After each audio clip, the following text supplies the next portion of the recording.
Coming up this week on Talk with Audrey, Board Certified Dermatologist Dr. Omar Noor and Mark, a psoriasis patient. Join me and we're going to talk about the importance of self-advocacy and finding the right treatment for moderate to severe plaque psoriasis. And it's all coming up on Talk with Audrey, insightful, intelligent, and inspiring conversations and information to help you improve the quality of your life. It's all about the business of living. I'll be right back. Welcome back. Psoriasis is a chronic disease that's characterized by excessive inflammation in the body, often manifesting as thick, scaly patches on the skin. But while the physical symptoms are visible, psoriasis can also impact patients far beyond the skin, affecting their emotional well-being and social interactions. My guests today are Board Certified Dermatologist Dr. Omar Noor and Mark, a psoriasis patient. We're going to talk about the importance of self-advocacy and finding the right treatment for moderate to severe plaque psoriasis. Welcome, both of you. Thank you. Great to be here. Dr. Noor, tell us more about psoriasis and how it manifests. So, Audrey, it's an inflammatory skin condition. It's something that starts internally, but that inflammation, due to an overactive immune system, manifests as those silvery, scaly plaques that you can see on patients on their skin. And the plaques are often visible. Can they form anywhere on the body?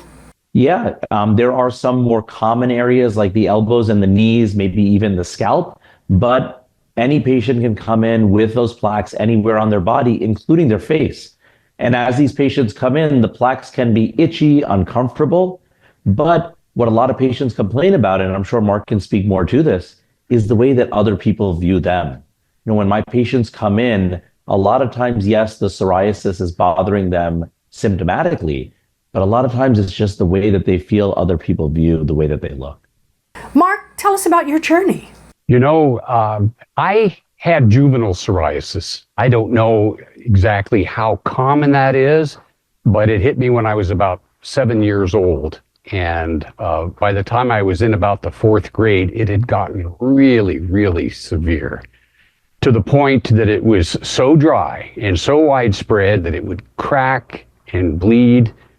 My mother had my own special set of sheets that were dedicated to me because they were so blood-soaked. Kind of gross, but that was my life back then. Fast forward to high school, and, you know, bullies in the shower. We had to take showers after PE. Not a pleasant experience. Along the way, treated with steroids, later some light therapy, and nowadays, you know, I'm on Lumia and, use biologics. And so that's my journey in a nutshell. I'm amazed that my skin's as clear as it is now. Mark, how as a young person did you manage those challenges? Well, at times, I don't think I managed very well. I remember in high school wanting to, as a typical high schooler, wanting to go on dates, but I was afraid. I always wore long sleeve shirts to cover up the psoriasis on my arms, and I always had this fear of the girl that I was going out with either seeing my psoriasis and being grossed out by it, or having that person somehow touch my psoriasis. And that was a fear I lived with constantly. So, Dr. Noor, the physical and emotional impact that many psoriasis patients have can be challenging. Mark mentioned that he's taking a biologic that has made a great difference in his life. Mark brings up a good point that he's on a medication that has really worked for him, but it took time to get there, and every person is different. You know, we really want to make sure that we work together as a team to figure out what the best option for each individual is. And then, once we get there, Mark is on a biologic that allows for in-office injections, which allows me as the physician to have touch points with the patient. Even if it's only 4 times a year, it's nice to be able to see patients back and have that interaction and that discussion and see that improvement in each individual. So those in-office treatments are good, especially since it allows you to really track the progress of someone that you're treating for psoriasis. Yeah, absolutely. Because at the end of the day, we do have a lot of options and we want to make sure that this option is the best for you. So by seeing patients back, by having that dialogue and that communication, obviously we love to hear these wonderful stories like Mark, but we also want to make sure that we are working together on the same path to get to the point that we both are comfortable with. And speaking of that path, how important is it for patients to advocate for themselves and maintain that relationship with their healthcare provider during their treatment? No, it's critical. The medicine has evolved over time. I feel like once upon a time, even 10 years ago, 15 years ago, patients would come in and their physician would tell them one thing and they would do that and there would be no discussion. Now, we have to make sure we have a lot of different treatment options for different patients. Advocacy doesn't mean that the patient is always right. It means that the patient comes in with their story and they advocate that they are an individual and we have a lot of different treatment options that might work for that individual. So by working as a team, we can work together to get to that optimal outcome. Mark, you were persistent. What would you say to people with psoriasis who are looking for some relief and other treatment options? Well, I would say don't become immediately discouraged. You start looking at the various drugs and treatments that are available. Some of them may be covered by your insurance, some may not. And even if you don't have insurance or you didn't have options to have those treatments paid for, there are other options out there. There's, patients assistance programs. I mean, there are ways to get yourself treated. No one has to do this alone. Self-advocacy is so important. Doctor, where can we go for some more information? So for more information on Illumia, you can go to illumia.com/ILOVEYA. And that's ILUVYA. Mark, thanks so much for joining me today to share your story, and Dr. Noor for providing all of that wonderful information. Thanks, Audrey. My pleasure. I'll be right back. Hey, did you hear about Jen? No, what happened? She posted something she really shouldn't have. See? Oh, that is so not cool. What was she thinking? Well, she can't take it back now. But what if people at school find out? Oh, she's going to be in big trouble. Stop and think before you connect. Sharing online is serious business. Learn how you can stay safe online at dhs.gov/stopthinkconnect. You're watching Talk with Audrey, insightful, intelligent, and inspiring conversations and information to help you improve the quality of your life. It's all about the business of living.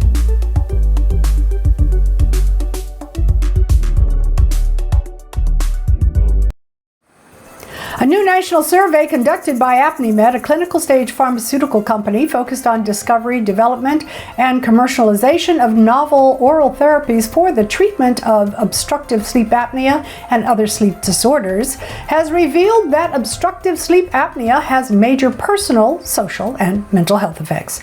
Joining me today with the details on the sleep survey results, Dr. Seema Khosla, Medical Director at the North Dakota Center for Sleep, and Dr. Miranda Chappel-Farley, a sleep researcher living with obstructive sleep apnea. Welcome to both of you. Thanks for having us. Hi, thanks for having us. Dr. Khosla, let me start with you. What's the difference between sleep apnea and obstructive sleep apnea? So sleep apnea, we can think of it as a broader term. Obstructive sleep apnea is the most common kind of sleep apnea. And obstructive sleep apnea is where our airway collapses multiple times an hour, multiple times a night. And that causes our oxygen levels to fall. It causes our brain to wake up. And it really has important behavioral and emotional consequences. The survey is called SHINE. Tell us more about that and obstructive sleep apnea's impact on someone's physical and mental health. The SHINE survey was conducted to identify and explore these unseen psychosocial burdens and serious challenges faced by individuals living with obstructive sleep apnea. And we can see from the data that sleep apnea impacts multiple facets of physical and mental health. We see that respondents, about 67 of them, are concerned about these long-term health impacts, and about 14% reported a sleep-related motor vehicle accident within the last 12 months.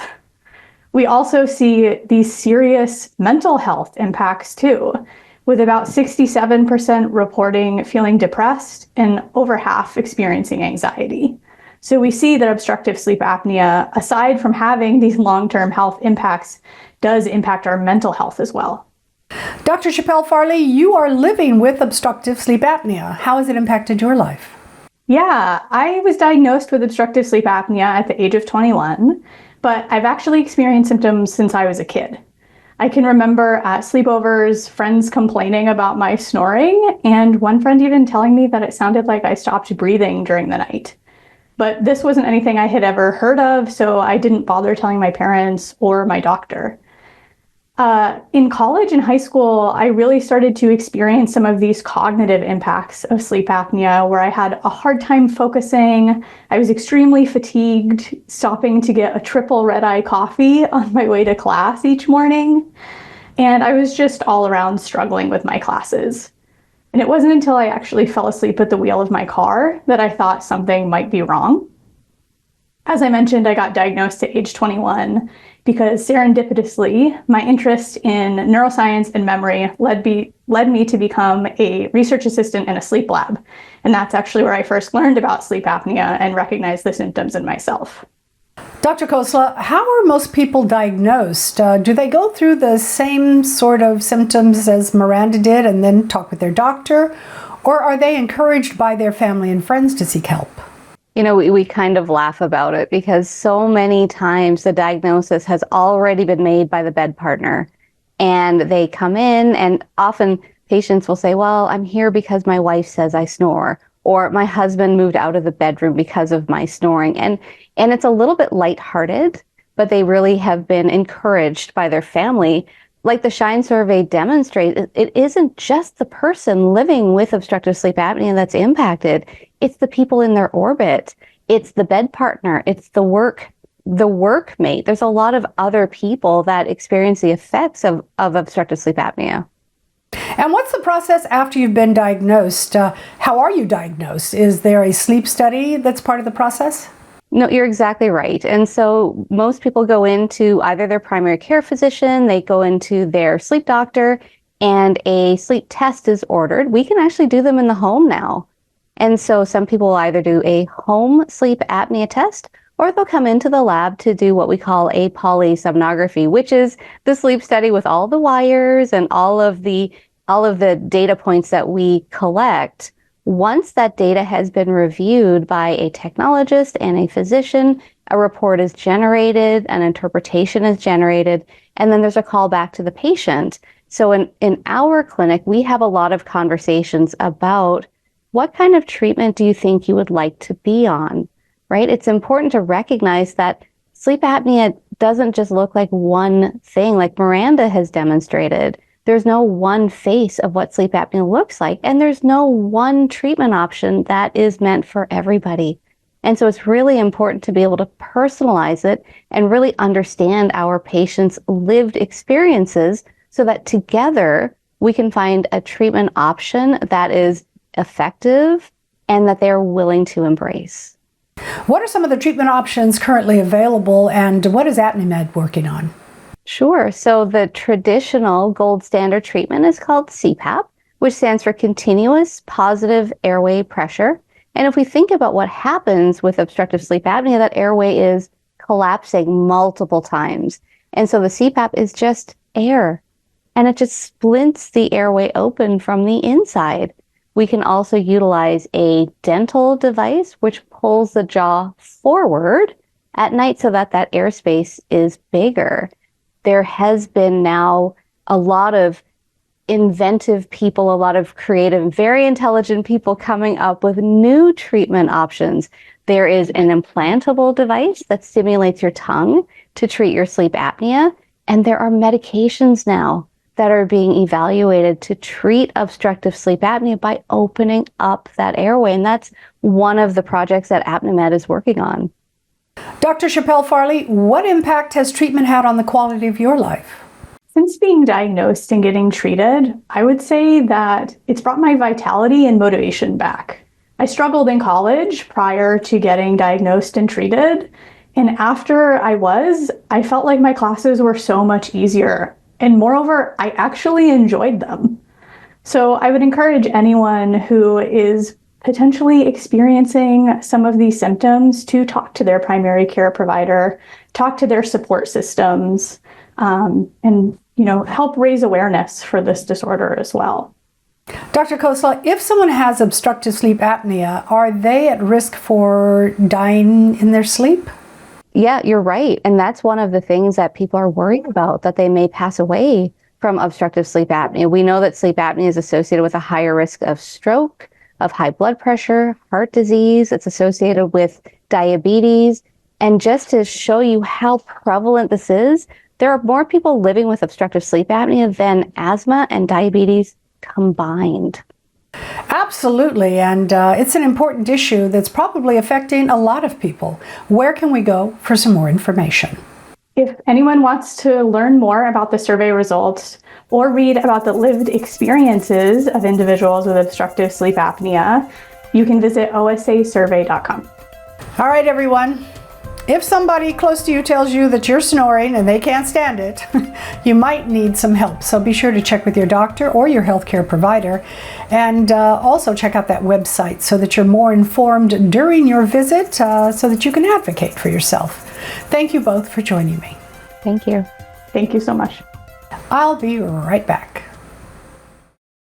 I'm Tim McGraw, and I have a challenge for you. Nearly 30 million Americans have diabetes. Most have type 2 diabetes. I've seen firsthand how it impacts Americans from all walks of life. It's affected my family, friends, and fans. That's why I'm speaking out about how important it is for those living with type 2 diabetes to get their blood sugar under control. I'm encouraging all Americans to join me and challenge their family and friends with diabetes to get to their A1C goal. I've learned that about 1/3 of adults living with diabetes are not at their A1C goal, which can lead to serious health problems over time. Let's change that. If you have diabetes, take the challenge. Pledge to work with your doctor to set and reach your own A1C goal. Also, be sure to learn if you're at risk for low blood sugar and how to reduce that risk.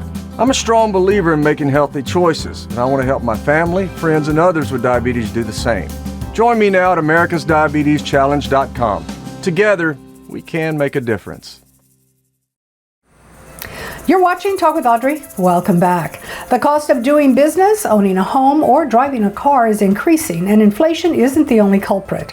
The misuse of the legal system, fueled by attorney advertising, frivolous lawsuits, and claims funded by financiers, has created a litigious culture that ultimately burdens every consumer in business with increased costs. Robert Hartwig is a clinical associate professor of risk management, insurance, and finance at the Darla Moore School of Business at the University of South Carolina and director of the school's Center for Risk and Uncertainty Management. He joins me now to talk about the third-party litigation funding and legal system abuse and why households and businesses are increasingly paying for this abuse. Welcome. Thank you, Audrey. Glad to be here. So, litigation is impacting consumers. Absolutely. It's really a hidden tax on every good and every service that every consumer in every state buys every day. It's really embedded in the price of everything. And when you step back and think about it, you see those trial lawyer billboards every couple miles along the highways. You see the advertisements on the TV. In fact, trial lawyers are spending over $2 billion a year on millions of ads to saturate the airways and the roadways all across America to get everybody to think that the first thing you should do is call a lawyer and sue. But there is a cost to that, and the cost of that is tremendous. It's somewhere around $400 billion annually, which is extraordinary. That amounts to about 3% of the economy's gross domestic product, or GDP. And if you bring that down to the household level, this is costing every household in America approximately $3,600 per year And we talk about that, we characterize that as a litigation tax. It functions as a tax and it drives up the cost of absolutely everything. And as you mentioned, Audrey, inflation's not the only factor driving up the prices out there. This is a hidden tax. Most people don't even realize what they're paying for when they pay for it. Well, what can people do? Everyone sees billboards and hears advertisements across all forms of media, even online, right? Right. Well, fortunately, there are some things, yes, that can be done. And there are a couple. For instance, we often see jury awards that are many times what actual economic damages were. In other words, everyone agrees that if someone is injured in an accident, they deserve to be compensated for their actual economic losses, their medical expenses, and so forth. But when we see awards that are, dozens of times, sometimes hundreds of times what the actual economic damages are, those are costs that are going into the system, and everybody is going to wind up paying for that. So reasonable caps would be appropriate. But again, we talked about the fact that there are what we call third-party investors now who actually invest in lawsuits. These aren't the plaintiff. These are not the defendant.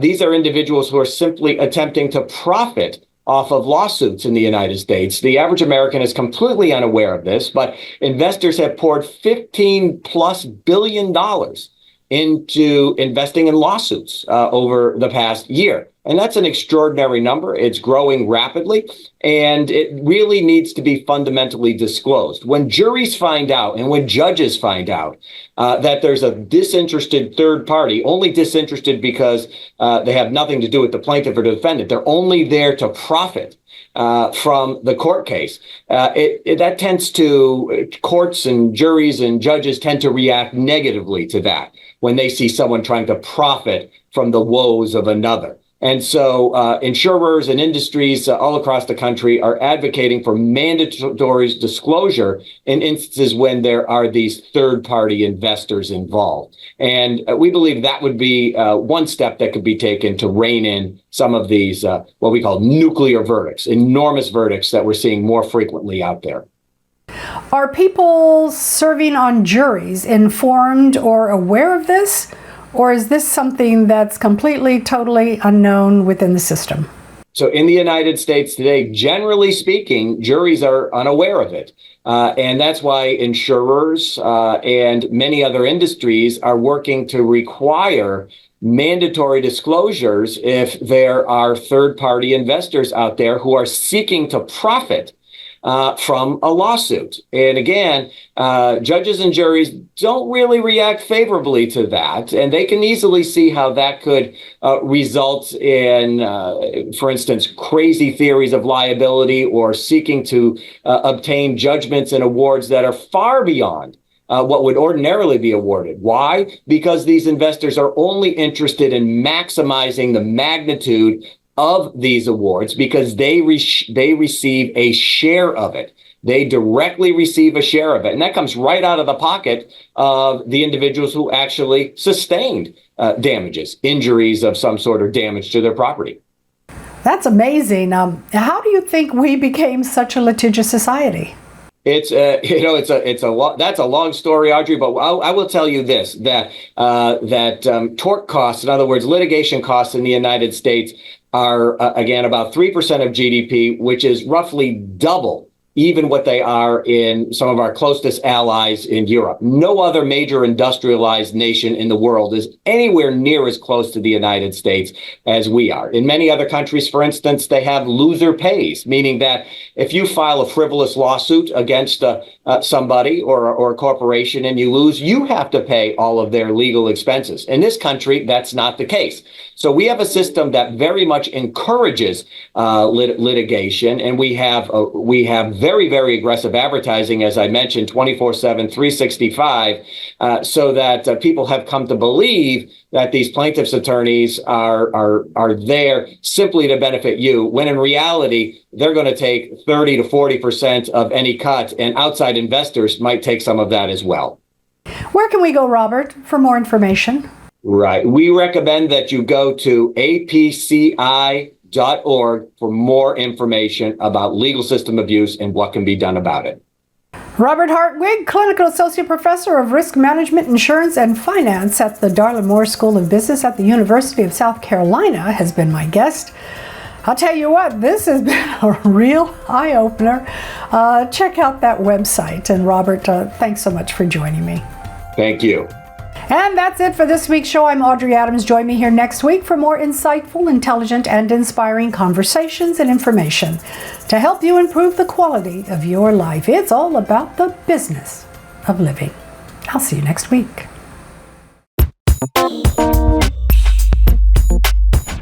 Oh.